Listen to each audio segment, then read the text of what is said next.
आज का ये वाकया पिछली सारी घटनाओं से काफी अलग है। ऐसा इसलिए है क्योंकि पिछली कई कहानियों में कुछ सच्चाई थी और कुछ मनगढ़ंत बातें, मगर आज जो कुछ आप यहाँ सुनेंगे वो सब पूरी तरह सच है। और यह कहानी उन लोगों के लिए एक नजीर भी है जो पैरानॉर्मल का मजाक बनाते और इसे अंधविश्वास बताते नहीं थकते। जमाना कहां से कहां पहुंच गया है, साइंस ने बहुत तरक्की कर ली है और ऐसी कई बातें वो गैर इंसानी वजूद को झुठलाने के लिए कहते हैं। यह हादसा आज से करीब 6 साल पहले सन 2016 में अमेरिका के वर्मोंट में हुआ था। वर्मोंट एक शांत जगह है जहां ज्यादा शोर शराबा नहीं होता। पहाड़ों पर बने ज्यादातर घर काफी बड़े बड़े और दूर दूर होते हैं और यहाँ इतनी बर्फ गिरती है कि कई कई दिनों तक लोग कहीं आ जा नहीं पाते। यहीं पहाड़ों पर एक बड़ा सा घर था जिसमें ग्रेग और लिंडा रहते थे। उनके साथ उनके घर पर उनके 2 छोटे बच्चे और 2 कुत्ते भी थे। उस बड़े से घर में उनके पास उनकी सुविधा की सारी चीजें मौजूद थीं और घर का माहौल भी काफी चहल पहल भरा रहता था। एक शाम ग्रेग अपने कुत्ते मैक्स के साथ काउच पर बैठे टीवी देख रहे थे कि तभी अचानक मैक्स उठकर इधर उधर देखने लगा। ग्रेग ने मैक्स को संभालते हुए उसका ध्यान भटकाने की कोशिश की, मगर वो तो सुन ही नहीं रहा था। ग्रेग ने मैक्स की पीठ पर 1-2 हल्की फुल्की थपकियां दी, मगर उसका ध्यान कहीं और था। वो शायद ध्यान लगाकर कुछ सुन या महसूस कर रहा था।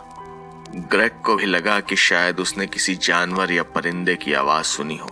वैसे भी उस इलाके में हिरन और भेड़ियों का आसपास घूमना आम था। ग्रेग अभी ये सब सोच ही रहा था कि उसकी डोरबेल बजी।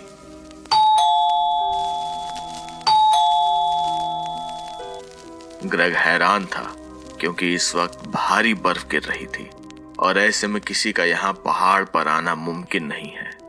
ग्रेग उठा और दरवाजा देखने के लिए बढ़ा, मगर मैक्स उसकी पैंट पकड़कर पीछे की तरफ खींचने लगा।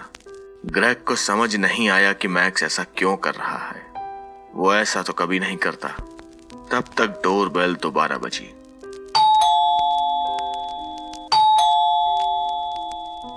ग्रेग ने खुद को मैक्स से छुड़ाया और आगे बढ़कर उसने दरवाजा खोल दिया। दरवाजे पर 2 छोटे बच्चे खड़े थे, एक लड़की और एक लड़का। ग्रेग हैरान था कि इतने खराब मौसम में ये बच्चे यहाँ क्या कर रहे हैं। वो दोनों बच्चे लगभग 7-8 साल के लग रहे थे और उन्होंने बड़े पुराने फैशन के कपड़े पहन रखे थे। मतलब उनके कपड़े ऐसे थे जो शायद आज से 30-40 साल पहले के लोग पहनते हों। और ग्रेग जितना देख पा रहा था, उनके हाथों की स्किन अजीब सी सफेद सी थी, जैसे फिल्मों में वैम्पायर की होती है, बिल्कुल वैसी ही। वो दोनों बच्चे वहां सर झुकाए खड़े थे। इससे पहले कि ग्रेग कुछ बोलता, वो लड़का बोला, हमें अंदर आने दो, हमें अंदर आने दो। इतना सुनते ही ग्रेग के जिस्म में सिहरन सी दौड़ गई। उनकी आवाज तो बच्चों जैसी ही थी, मगर उनकी आवाज में कुछ था जो कि नहीं था। न जाने क्यों उन 2 छोटे बच्चों से ग्रेग को डर सा लग रहा था। पीछे से दोनों कुत्ते जोरों से भौंक रहे थे, मगर वो बाहर नहीं आ रहे थे। ग्रेग भी हैरान था कि कम से कम मैक्स तो बाहर आ ही जाता। वो क्या इन 2 छोटे बच्चों से डर रहा है?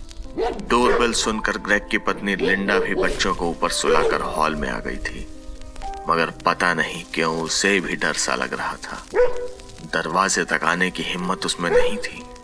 वो लड़का फिर से बोला, हमें अंदर आने दो, हमें आपका फोन इस्तेमाल करना है, हमें अपने मम्मी पापा को फोन करना है।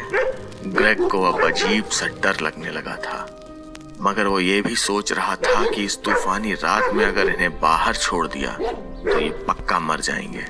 ग्रेग का हाथ अपने आप ही डोर नॉब पर चला गया और उसने दरवाजा खोल दिया।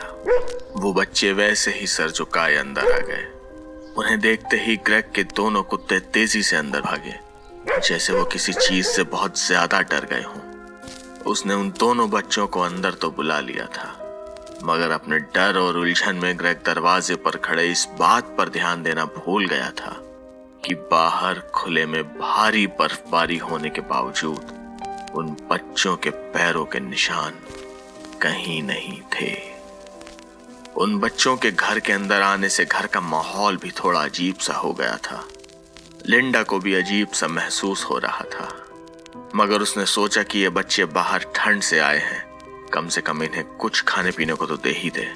लिंडा किचन में जाकर गरम गरम चॉकलेट मिल्क बना लाई। वो बच्चों के पास पहुंची और उसने ट्रे में रखे ग्लास उनकी तरफ बढ़ाए। ग्लास उठाने के लिए जैसे ही उन बच्चों ने अपना सर ऊपर उठाया तो लिंडा के हाथ से ट्रे छूट गई। उन बच्चों की आंखें पूरी काली थीं, मतलब उनमें कुछ भी सफेद नहीं था। पूरी की पूरी आंखें बिल्कुल काली। लिंडा को देखकर ग्रेग भी उस तरफ आया और उन बच्चों की आंखें देखकर उसका भी दिल दहल गया। वहां पर टूटे कांच के टुकड़े पड़े हुए थे, मगर उन बच्चों के चेहरे पर कोई हाव भाव नहीं था। उन्हें देखकर ऐसा लगता था जैसे कुछ हुआ ही ना हो। लिंडा और ग्रेग की हिम्मत उनकी आंखों में देखने की नहीं थी।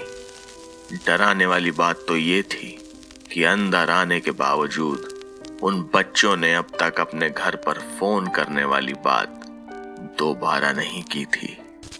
लिंडा ने ग्रेग का हाथ पकड़ा और उसे अंदर ले गई। उसने उसे तुरंत पुलिस को फोन करने को कहा।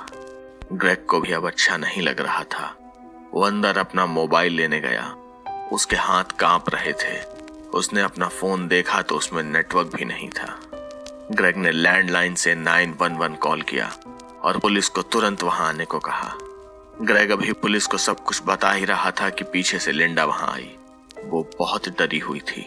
दोनों एक दूसरे को देख रहे थे और चाह कर भी कुछ बोल नहीं पा रहे थे। ग्रेग ने लिंडा का हाथ जोर से पकड़ लिया। उन्हें थोड़ी हिम्मत बंधी और दोनों हॉल की तरफ बढ़े। उन्हें भी पता था कि इस मौसम में पुलिस को आने में कम से कम 1-2 घंटे तो लग ही जाएंगे, मगर हॉल में जाते ही दोनों हैरान थे। वो बच्चे वहां नहीं थे। वहां टूटे हुए कांच के टुकड़े और फैला हुआ चॉकलेट मिल्क अभी भी पड़ा हुआ था। ग्रेग दरवाजे की तरफ बढ़ा, ये देखने के लिए कि दोनों आखिर इस तूफान में गए कहां, मगर दरवाजे तक पहुंचने से पहले ही ग्रेग के हाथ रुक गए। घर का दरवाजा अंदर से बंद था। ग्रेग को समझ में नहीं आ रहा था कि आखिर वो गए कहां। ग्रेग भागकर अंदर गया और अपनी शॉटगन उठा लाया। उसने घर का कोना कोना छान मारा, पर घर में वो बच्चे कहीं नहीं थे।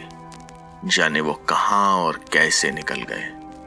कुछ भी हो, ग्रेग और लिंडा के लिए तो ये अच्छा ही था। दोनों का डर भी अब थोड़ा कम हो गया था। लिंडा हालांकि अब भी थोड़ी डरी हुई थी, पर अब उसे वो भारीपन नहीं महसूस हो रहा था। ग्रेग और लिंडा ने चैन की सांस ली और काउच पर जाकर बैठ गए।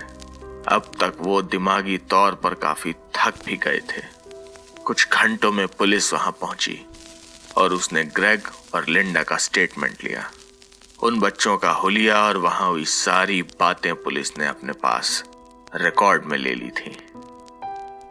इस बात को अब काफी दिन बीत गए थे और उस हादसे के बाद सब कुछ वहां वैसा ही चल रहा था जैसा कि चलना चाहिए था।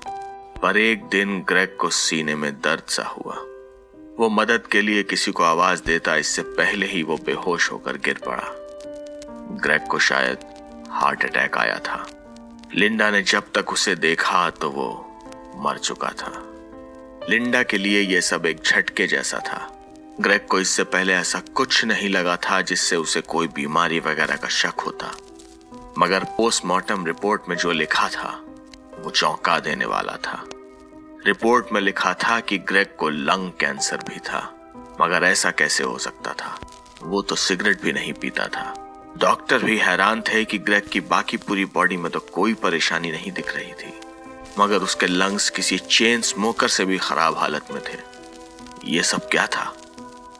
लिंडा को भी ज्यादा कुछ समझ में नहीं आया और वो इसे बस किस्मत का एक क्रूर खेल मानकर बैठ गई।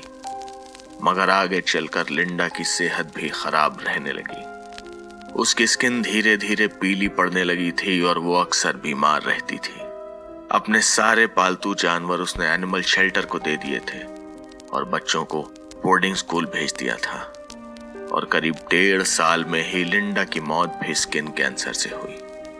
इन दोनों हादसों के बारे में पहले तो किसी ने ज्यादा ध्यान नहीं दिया, पर धीरे धीरे ग्रेग, लिंडा और उन काली आंखों वाले बच्चों की बातें सब जगह फैल गईं। और जब कुछ कॉलेज के स्टूडेंट्स ने इन बातों की पड़ताल की तो पता चला कि उन काली आंखों वाले बच्चे यानी ब्लैक आइड चिल्ड्रन से जुड़ा ये पहला वाकया नहीं था।